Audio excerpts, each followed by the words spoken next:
But this is Pinecone's events where we chat with AI leaders about real-world experiences building AI software. And I'm Valeria from Pinecone. We got some exciting updates today. Starting with this session, we are checking things up a little bit, and we are bringing in members of our developers relations team to go over even deeper in these conversations. And first up, we got Zach Rosser. He was our hero host starting these sessions today, and he got a lot of experience in the dev world. And let's see where this conversation takes us today. Thanks so much. Really glad to be here. Awesome, Zach. And now let me introduce you to our guest today, Kap. Kap Sharma, he's the VP product at Lab45, Wipro's innovation lab. And we were also supposed to have Dinesh today, but unfortunately he couldn't join us. But no worries, Kap got us all covered. Kap, thank you for being here. Glad that we were able to get you to the webinar. Yeah, thank you for having me. Absolutely. Let's see where we wanted to be. Kap, kind of just set up the stage a little bit for our attendees. And maybe for those who are not very familiar with Wipro and Lab45, why don't I just give us a quick rundown? What is Lab45 all about? And what is the role within the bigger kind of Wipro umbrella? Sure, yeah. So Wipro is a global SI. It's generally rated as one of the top 10 SIs in the world. We have over 200,000 employees, and we operate in about 66 countries. As part of Wipro, we have an innovation lab which works on next generation products, technologies, platforms, and that lab is called Lab45. For those of you that are curious, why 45? Wipro was actually founded in 1945 in India, and hence the name Lab45. Awesome. Thank you for giving us that overview of Lab45 and the name. I didn't know it was founded in 1945. That's a long time ago. So, and that's fascinating, Kap. Now I'm a little bit curious about your role within Lab45. Maybe share a little bit about your day-to-day and what is the big vision for Lab45 and especially for Lab45 AI platform? Sure, yeah, thank you. So Lab45, within Lab45, as I mentioned, we work on new and emerging technologies. And, if you asked me this question about a year or two ago, there were a lot of them. There was sort of this metaverse taking off and, virtual reality, augmented reality, XR. There was robotics, we were doing a bunch. There was drones, we were doing a bunch with. And of course, there was like sort of this classical AI ML. But I would say about a year ago, it just switched, and all of our customers, which are most of the Fortune 2000 companies and more, all they want to know is about, Gen AI, what's happening in the Gen AI world. And so that's been our focus, for the last year or so. So the conversations went from about 20-30% around AI, and the rest around these other technologies, to pretty much like 100% around, Gen AI. And so we have doubled down on Gen AI. We said, let's make something that provides productivity improvements, gains for both for Wipro internally, as well as for our Fortune 2000 and other customers. And so we embarked on a journey to create sort of next-gen applications, agents, products, all centered around Gen AI, and that could get used, across all of Wipro and then by our customers as well. And so I run the whole product area for that. So everything around what we build, how we build it, etc., as well as some of the other engineering related areas are also in my charter. That's fascinating. And we, Kap, we have talked many times before, and I'm really fascinated about all the innovation that is happening at Lab45. And now we want to go a little bit behind the tech behind your platform. And so, because White Zach is going to be here, he's going to kind of guide us through this technical aspect of the conversation. Zach, do you want to take it over? Sure. Yeah. So we all love Gen AI here. Let's talk about the actual tech that you've got. So what kind of AI techniques, technologies are you using? Which patterns? What are you finding the most relevant today? Sure, yeah. Let me paint our scenarios and then I'll talk about some of the technologies and techniques that we're using as well. So one of the first things we did as we were building this out was to make sure that, we internally at Wipro, being a, large global company with over 10 billion in revenue, could use it and adopt it as well. And so we talked to all our groups and we classified our groups both into sort of horizontal scenarios and then vertical specific scenarios. The horizontal scenarios were around like HR, sales, marketing, ops, the core sort of these core functions within a business that every company has, except ours, of course, is a global scale, so it's all global scale companies. Um, and then second, go deeper into like vertical specific areas as well, which in our case, as an SI, is how do we optimize our skill sets, our pipeline of humans, etc. And so we looked at various technologies and techniques to build this platform. And we actually looked at all the different hyperscalers, and we went with Azure. One of the main reasons was the OpenAI availability more from a corporate standpoint that they're able to offer. We also looked at various technologies for our scenarios with respect to vector databases, because all of these use cases, whether they be in HR, sales, marketing, did want to use a lot of documents and document related data. And so we actually evaluated Pinecone and a few other technologies as well. And we ended up choosing Pinecone for the versatility it provided, for the stability it provided, etc. That's awesome. Thank you. So it sounds like there's this massive kind of like initiative where you guys as a company are all hands on deck with the AI initiative. Like, so what have you found to be useful patterns, or what challenges are you finding in upskilling the entire team kind of concurrently? Because, I think everyone's kind of going through that to some degree or not. And even in Pinecone, we've got really interesting use cases where, a few months ago, maybe the sales team wasn't necessarily building demos. And now with the power of AI, even sales team members can build demos, for example. What kinds of things are you guys seeing over there? And what types of challenges have you faced in upskilling the team? Sure, yeah. That's a great question because we did have, out of our 200 plus thousand employees, we did have machine learning experts, and those were in the tune of 30 to 40,000, so a good mass, but not necessarily Gen AI experts. We also thought that Gen AI is sort of commoditizing, what was previously the classical, AI ML space. And so we said we need to educate all our employees on Gen AI. So we actually rolled out a four-stage curriculum based on Gen AI. And I'm very proud that actually all 200,000 employees, 200,000 plus at Wipro have gone through level 1 of Gen AI training.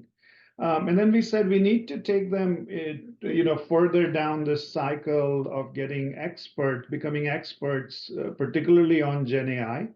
And we actually, after evaluating, so this is done by a different group in Wipro, and that group evaluated various technologies and platforms and ended up choosing various external ones and ended up choosing the Lab45 AI platform, which is the one I'm working on. And so we actually call them cyborgs, how to become like a cyborg. And so level 1 is base Gen AI, how to work with different LLMs as part of our Lab45 AI platform. We provide you capabilities to use all the different versions of GPT, but also use Gemini, use Titan, as well as other models. So how do you actually work with different models? How are things different based on the questions you might ask? How does context, length, etc., come into play? So we rolled out base training. Then we said there's like a level 2 training where you can learn how to, have different kinds of prompts, both the system prompts as well as regular prompts as well, and how those make a difference. The third level was around working with documents, which is, where Pinecone comes in. Which we've also rolled out to over 10,000 people, just as a data point for you. And so for those, how do you work with documents, whether they be PDF, docs, text, structured files such as Excel and others?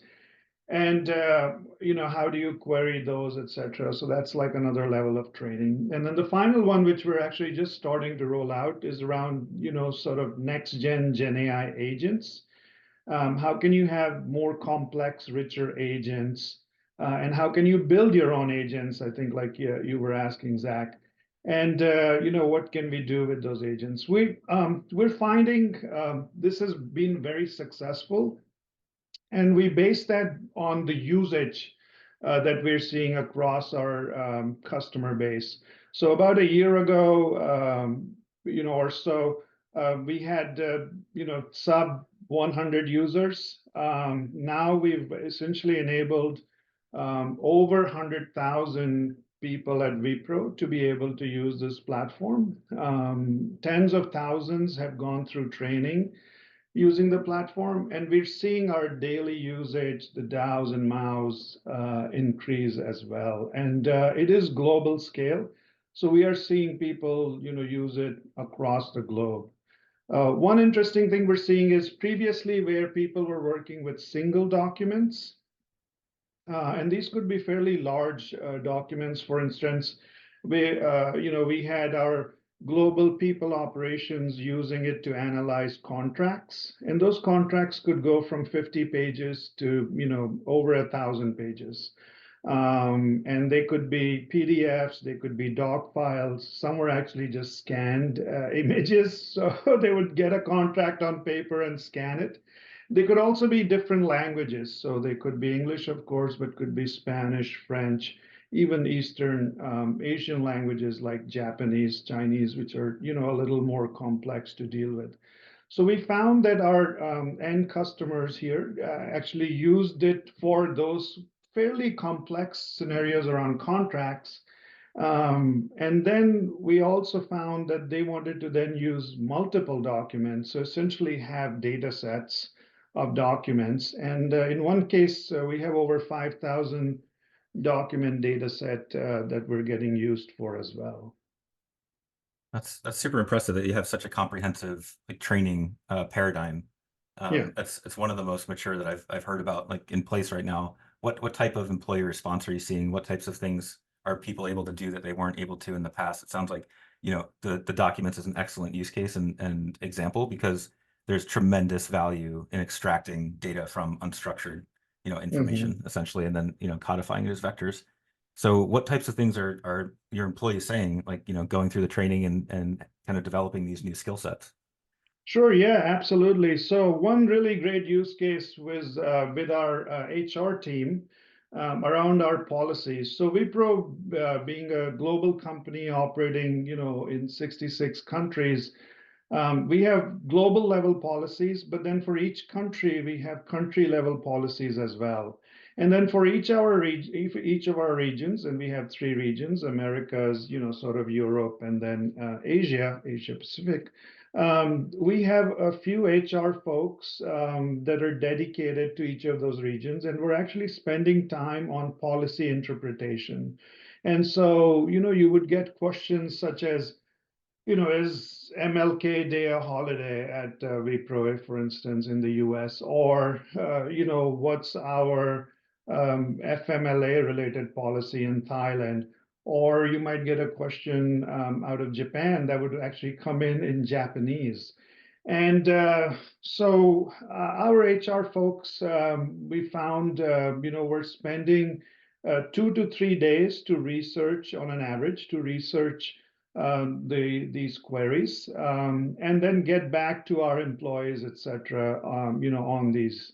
And so what we said was, how can we apply our, Lab45 platform built using Pinecone to this particular scenario? So we had roughly 5,000 policies. They were, there was not really like a standard format. They were stored in, some were PDF, some were doc, some were text, some, all of them had both, unstructured data as well as tables in them, images in them.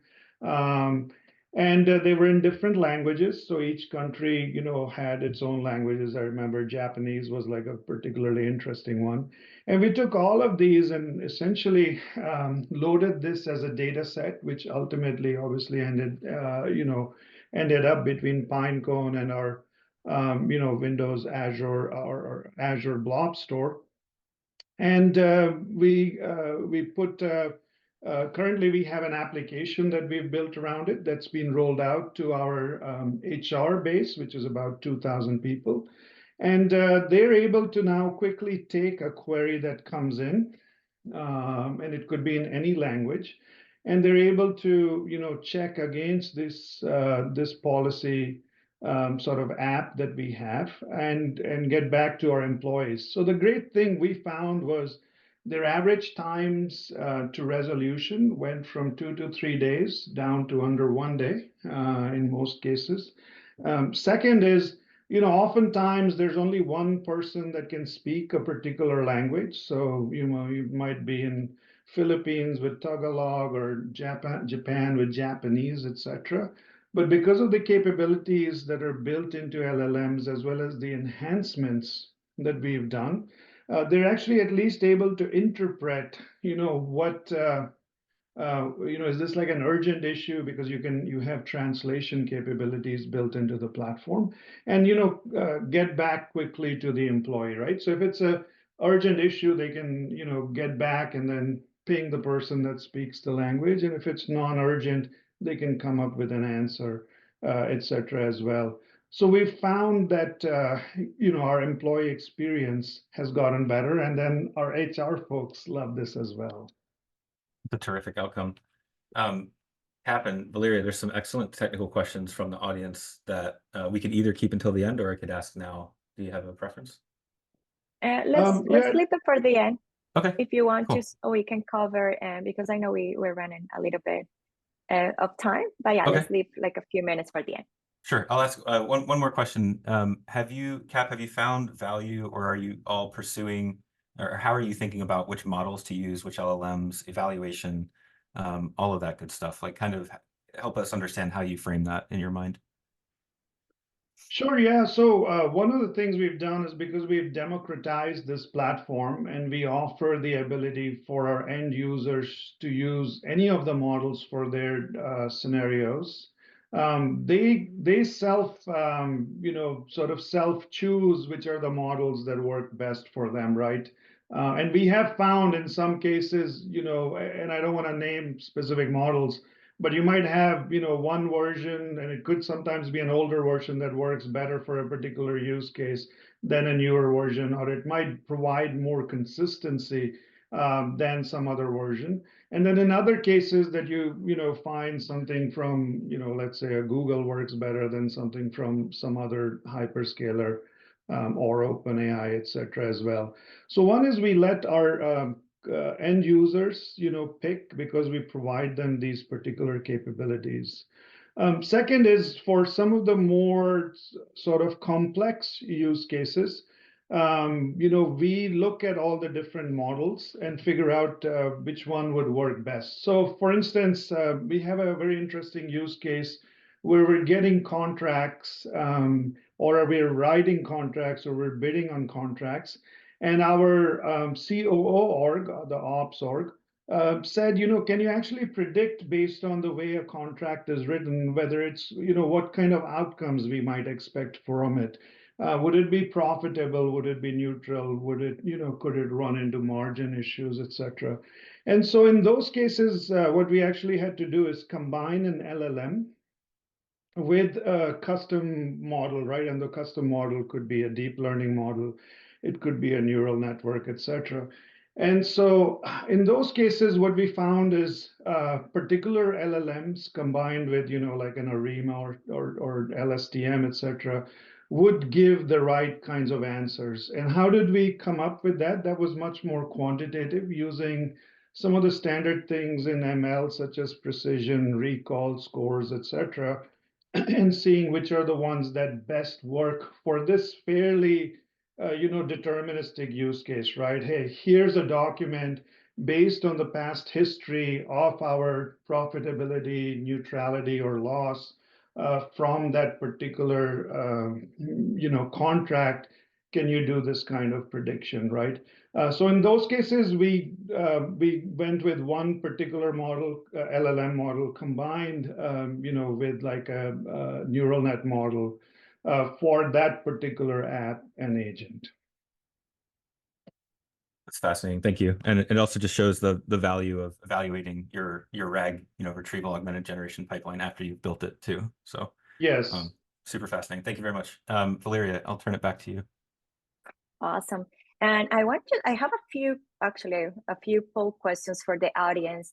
I wonder what kind of challenges they were facing or they have faced while building AI. Kap kind of cover a few of them, but if you have a moment, please just share with us what challenges have you faced building AIs, either, access to quality data, or is the model accuracy or performance, or high cost or budget constraints right now?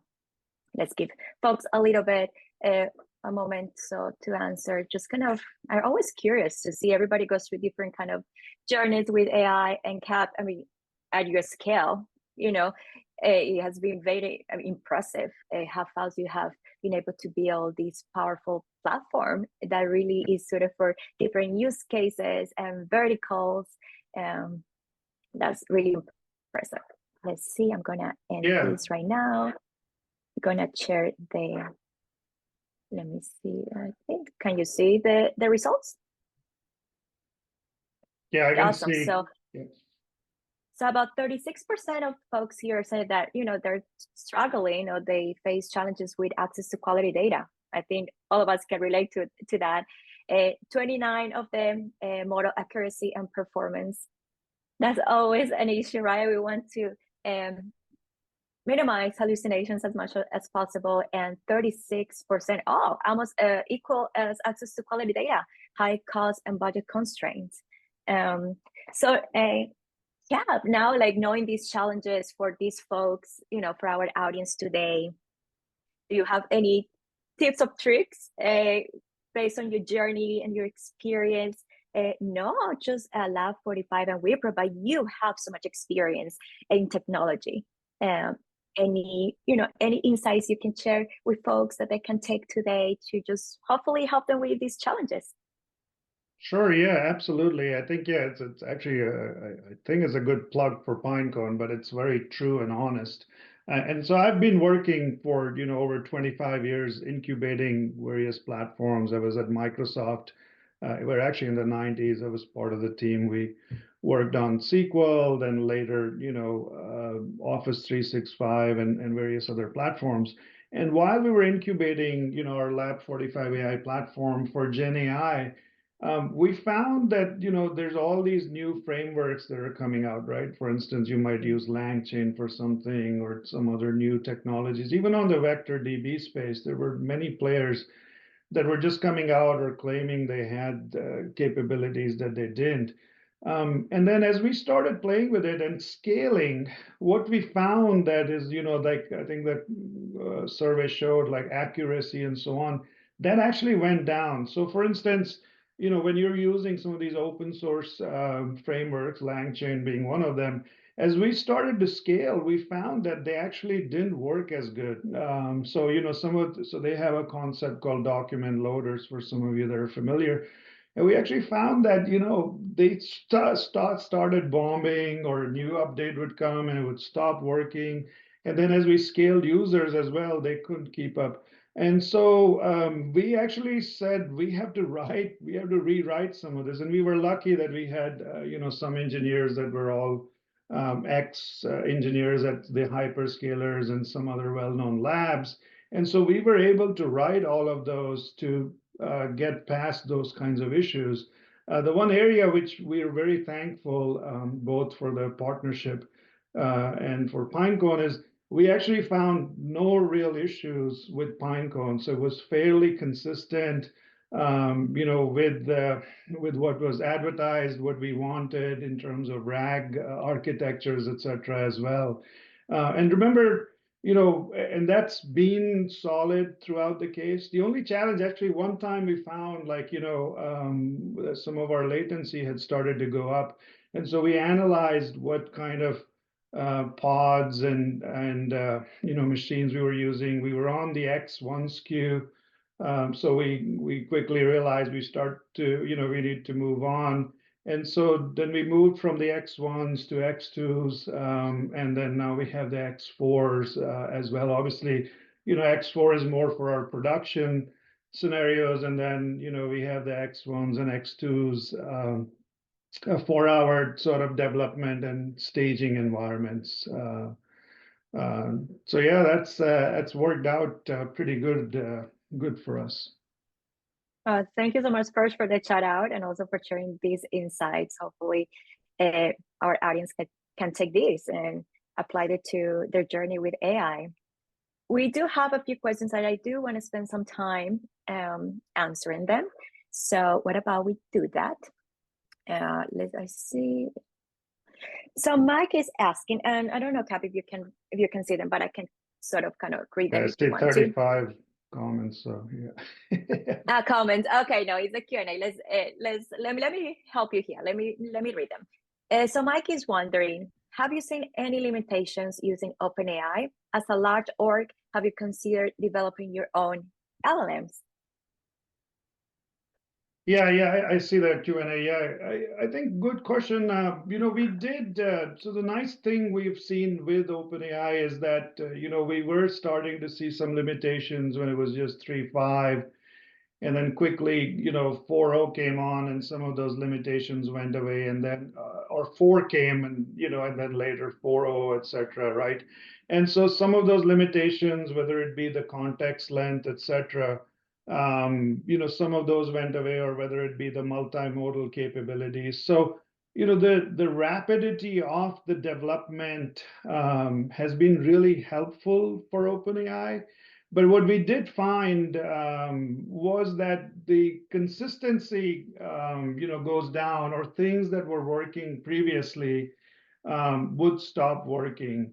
And so, for instance, we had our users in one of the domains that I mentioned earlier. They were very happy with the results they were getting, and we had built all of that around 3.5, GPT 3.5, and then we moved them to 4. This was a few months ago. We actually found that the answers were not, or our end users found that the answers were not as consistent, for those queries that were being done as they were with 3.5. And so those are the kinds of nuances, that we have to worry about, right? So the new model might give you a larger context, or might be multimodal, and might drive Gen AI agents. But if it breaks some of your existing users, you would run into issues. So obviously we have a Q&A team, and we have a bunch of test cases that are run that include some of this, and we're looking at the ragas, etc., as one of the ways to evaluate our RAG. So we are doing those kinds of things, but you can't go through like a full test harness of all kinds of questions that could be asked. So that was one of the challenges that we found. I do want to mention, like, we do use OpenAI right now. We use it through Azure. So it's Azure OpenAI, which is essentially the same thing, but with better sort of indemnification and other clauses, because it comes via Microsoft. Awesome. And to your point previously, Kap, is like you really need to keep testing your models, kind of adjust based on your use cases, and no one model works for every particular use case. I think it also just another, there's questions on are we developing our own LLM? So the classical LLM, that takes 100 million or more, obviously we're not going to spend that much. But we are seeing requests, both for SLMs come in. So we are working on building our own SLMs and, many more like custom models, et cetera, as well. And then, you might be aware there's many new technology. This whole area is so rapid with, some of the stuff coming out with flash attention, et cetera, that, there's new kind of techniques coming into this space. So we're evaluating all of those as well. The thing is, once you're live, you have to keep up what's live and make sure that keeps getting used and that provides either the same or better functionality over time as well. Awesome. And I see a question in the chat. I have to kind of go back and forth, but this is a question that I actually wanted to ask you and I didn't have time. So I'm gonna, take this opportunity. So Vishal Raj is asking, what is the scale for applications you intend to deploy in the future? Will it be significantly higher than 3,000 documents like in the policy document project? Yeah, we're already at, I think our largest sort of single data set is that 5,000 to 6,000 documents. We do get requests to go to like 10,000 documents. But the other thing we're finding is it's also, a combination of sort of this unstructured data with structured data, right? Which is where the agents come in. So, scenarios like, hey, these are our policies. Are we compliant with this policy in the country of Thailand? So you have to say, hey, for instance, if someone's pregnant, they need to be able to take 3 months off. And so go check the policy, and which is unstructured document, and then go confirm that with the SAP system or a Workday system that employee actually took 3 months off, because the way it works is as a global company, and this happens every quarter, you have to show that you're compliant with the rules and regulations that that particular country has. And so, we are seeing certainly the data set grow, to your question, from 1,000 to 5,000, 10,000, but also get more complex that, can you also access this line of business system, whether it be SAP, Workday, Oracle, et cetera, and correlate with structured data and give me the answers just as fast as well. So that's another complexity we're seeing come in. And we're using GenAI agents. I saw there was a question on agents and what we're doing. So we enabled all of these different domain groups within Wipro, such as sales, HR, et cetera, to benefit from GenAI. And now we're enabling sort of these self-serve, low-code, no-code agents that can go across various LLMs, and then also go across both structured, unstructured data, and then also go across model mixes, right? So I mentioned earlier for our COO organization, we did something where we're mixing LLMs with more classical models in one sort of agentic app. And so in this next iteration and next generation, we want to give those kinds of capabilities even to our end users. Here's sort of LLMs you can choose from. Here's the different, for lack of a better word, classical, AI ML models you can choose from. And here's the different data sets that you can combine and then build your own agents and solve, the business scenarios that you might have. Awesome. Thank you for answering one extra question there. We are really at time today. I wish we could have gone through the extra questions. But Kap, I'm going to send those to you. Maybe we can just kind of send a follow-up. I'm going to kind of take a screenshot here so I don't forget. But wow, this conversation has been amazing. And, you have really opened our eyes of what is happening at Lab44 and the impressive work that you guys are doing there. And, we only touch a small fraction of what is happening. So before we wrap up, if folks want to continue learning about you, connect with you, how they can do so. Sure, yeah, I think you can look me up on LinkedIn and connect with me, and I'm happy to, answer additional questions of our experience with Pinecone, which has been awesome. And then generally in this space as well, this is a new space, so as you can imagine, there's still a lot of moving parts. So I think if, as a community, we help each other, the end result will be better, for our mutual customers and ourselves as well. Absolutely, and that's why we are doing this session, so we can all learn from each other and keep innovating together. Well, we are at time. Thank you so much, Kap. It was amazing just chatting with you. It seems that we may have to bring you back again. People really have a lot of questions that Sure. folks really want. People Yeah. even want to see a demo of Lab45, so we may have to arrange that in the near future. Absolutely. You can go to lab45.ai and there's a way to contact us through there as well. Absolutely. And that brings us all to this end of this episode today. Thank you so much for listening. We got actually another exciting conversation coming up next week on August 15 with the co-founder and CTO of Assemble, John Wang. I hope I see you there. I'm going to kind of share the link there. Hopefully you can see it. Hope you can join us in the upcoming weeks, and we are going to follow up in the next few days with the questions that you put in the chat. So I'm going to work with Kap to get you some answers. But thank you, everyone. Hope you see you soon.